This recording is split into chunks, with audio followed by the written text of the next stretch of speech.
Yang saya hormati Rais Am PBNU Bapak Kiai Haji Miftahul Akhyar beserta seluruh jajaran pengurus.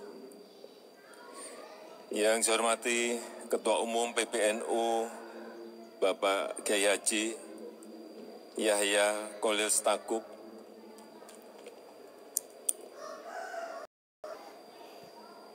beserta seluruh jajaran pengurus besar Nahdlatul Ulama tahun 2022-2027. Yang saya hormati Gubernur Provinsi Kalimantan Timur beserta seluruh jajaran Forkompinda. Yang seluruh jajaran pengurus wilayah dan pengurus cabang Nahdlatul Ulama di seluruh tanah air, segenap warga NU yang hadir maupun yang mengikuti secara online, yang saya hormati para tokoh agama, tokoh masyarakat, hadirin dan undangan yang berbahagia. Tadi malam saya bingung. Saya bertanya ke Pak Menteri Sekretaris Negara, Pak Menteri besok pakaian apa?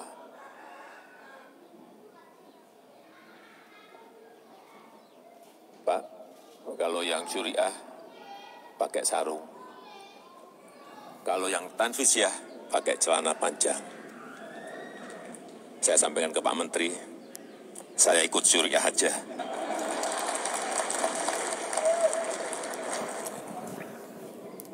Pakai sarung.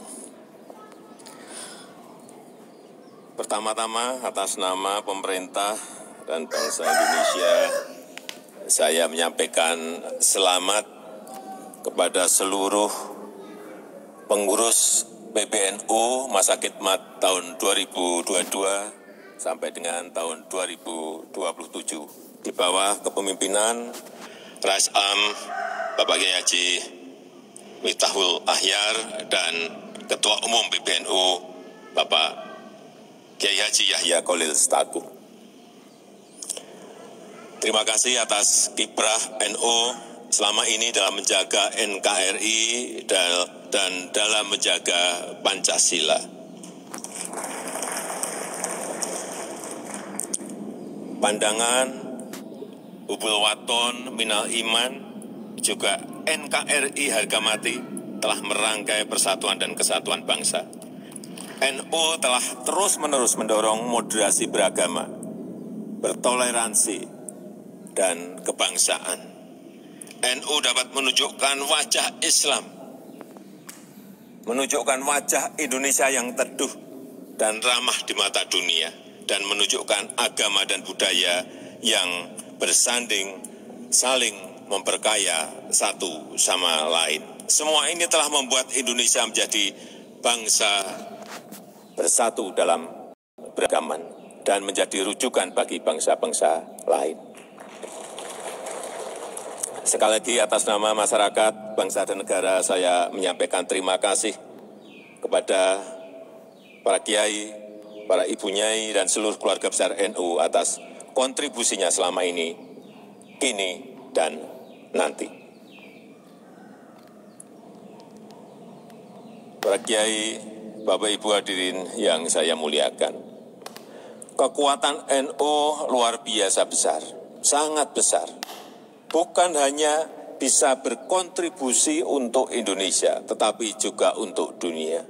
Dengan jumlah warga NU yang sangat besar, sekitar separuh lebih dari warga Muslim Indonesia, serta dengan jaringan organisasi yang sangat lengkap yang tersebar di seluruh pelosok negeri dan luar negeri, NU merupakan potensi bangsa yang sangat besar. Talenta muda hebat di NU juga semakin banyak jumlahnya yang tersebar dalam beragam profesi. Kontribusi NU yang paling utama adalah melalui peran besar para ulama besar yang menjadi sumber tuntunan umat. Tapi semakin banyaknya warga Nahdliyin yang cendekiawan, kaum profesional, wirausaha, dan para teknolog akan membuat NU semakin memberikan warna dalam dunia baru yang semakin berubah.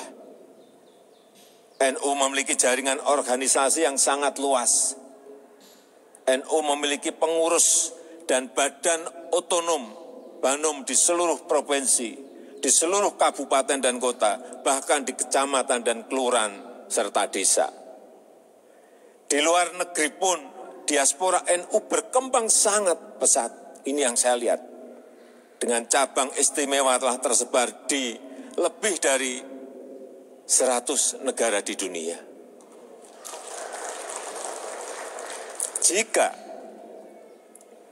Jika jaringan ini digerakkan, dikonsolidasikan untuk menggulirkan agenda-agenda strategis nasional, ini akan menjadi kekuatan besar yang sangat potensial untuk mempercepat menyelesaikan persoalan bangsa dan kemanusiaan. Semua potensi itu perlu dijahit, perlu dirajut dalam rumah besar NU, sehingga NU bisa makin berperan dalam kemandirian dan kemajuan bangsa, semakin berperan dalam dunia yang penuh perubahan dan disrupsi, dalam dunia yang semakin diwarnai oleh ilmu pengetahuan dan teknologi. Situasi dunia yang serba baru menuntut hadirnya cara-cara baru yang kreatif. Perubahan yang cepat akibat revolusi industri dan juga pandemi menuntut cara-cara baru yang inovatif. Modernisasi, digitalisasi, otomasi tak mungkin lagi bisa dihindari. Saya membayangkan beberapa waktu ke depan, NU memiliki database jamaah yang lengkap dan canggih dengan bantuan teknologi digital. Sangat mungkin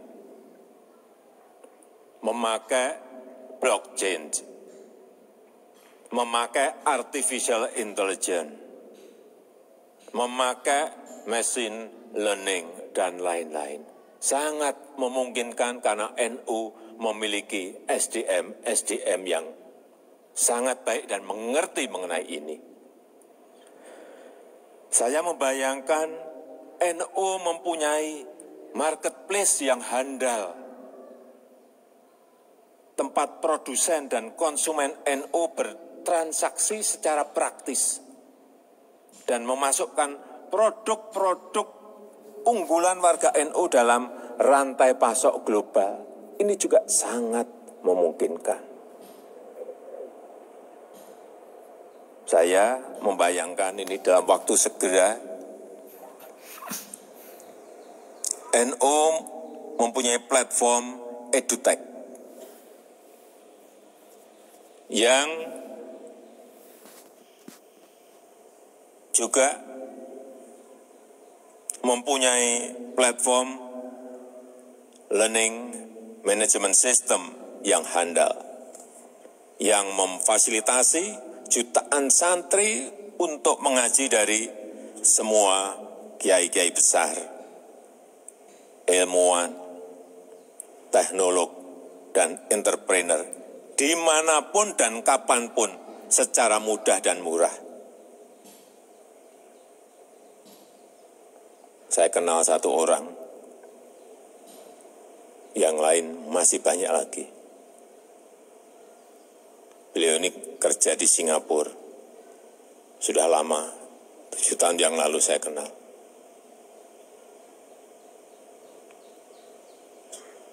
Ngerjain ini semuanya apapun bisa.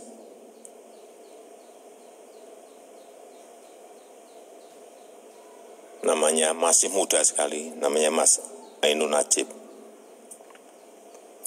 NU.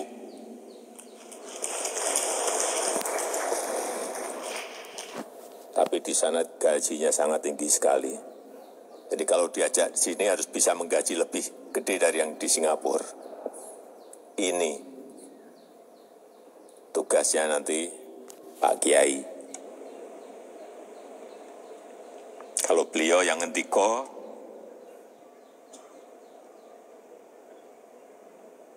digaji berapapun, bismillah pasti mau. Kita perlu memberikan ruang yang lebih besar kepada warga NU dari generasi milenial, dari generasi Gen Z, untuk tampil dan mengambil peran sentral dalam perkembangan Indonesia yang baru. Kaum muda NU yang aktif di kreatif industri, di fashion designer, di graphic designer, dan lain-lain. Kaum muda NU yang IT spesialis, programmer, IT, security expert, developer, dan lain-lain. Banyak sekali. Ini yang harus diambil dan dimanfaatkan. Kelompok muda profesional NU yang bekerja di korporasi, bekerja di startup global, atau konsultan-konsultan global, banyak sekali. Perlu punya naungan dan wadah yang kuat di organisasi PBNU. Untuk mendukung inovasi-inovasi tersebut, NU perlu mempunyai sentra-sentra inkubator inovasi yang sangat efektif. NU perlu mempunyai venture capital sendiri, moda ventura sendiri yang kuat dengan membangun dana abadi yang nantinya mempunyai sovereign wealth fund, sehingga NU mempunyai kekuatan dalam membiayai program-program unggulan dan program-program inovatif. Oleh sebab itu, kenapa saya sampaikan pada muktamar yang lalu, pemerintah siap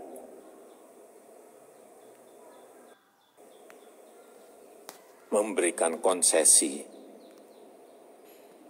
yang besar, tapi secara profesional, sesegera mungkin.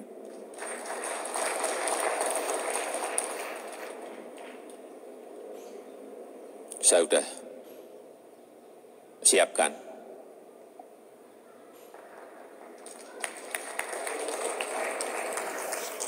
Nggak mungkin saya memberikan ke NU yang kecil-kecil. Saya pastikan yang gede. Nah, insya Allah yang gede. Semua ini sekaligus akan menjadi bagian untuk semakin memperkokoh kemandirian dan kewirausahaan sosial di Nahdlatul Ulama dan menjadi bagian penting dari kebijakan transformasi yang sedang dilakukan oleh pemerintah, terutama transformasi hijau yang berkelanjutan dan inklusif, transformasi digital ekonomi, serta peningkatan kelas UMKM kita. Dengan dukungan dari organisasi PBNU, para aktivis NU bisa semakin giat mengisi forum-forum dunia di berbagai bidang, baik di bidang keagamaan, di bidang sosial, di bidang kemanusiaan, maupun di bidang ekonomi, kewirausahaan, serta pengembangan ilmu dan pengetahuan. Pendirian masjid dan madrasah NU di sejumlah negara kita harapkan bisa ditambah lagi. NU juga perlu mempunyai beberapa universitas dan rumah sakit Nahdlatul Ulama cabang luar negeri, mengirim lebih banyak lagi juru dakwah hebat di berbagai negara, menawarkan perdamaian, toleransi, dan persatuan.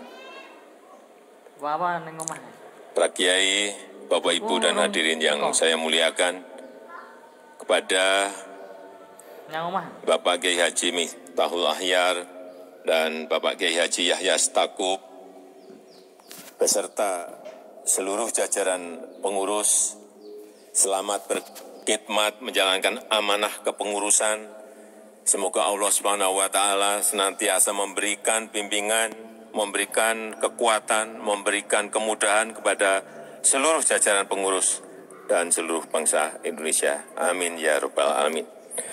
Saya rasa itu yang bisa saya sampaikan pada kesempatan yang baik ini. Sekali lagi, selamat atas pengukuhan pengurus besar Nahdlatul Ulama masa khidmat 2022-2027. Terima kasih.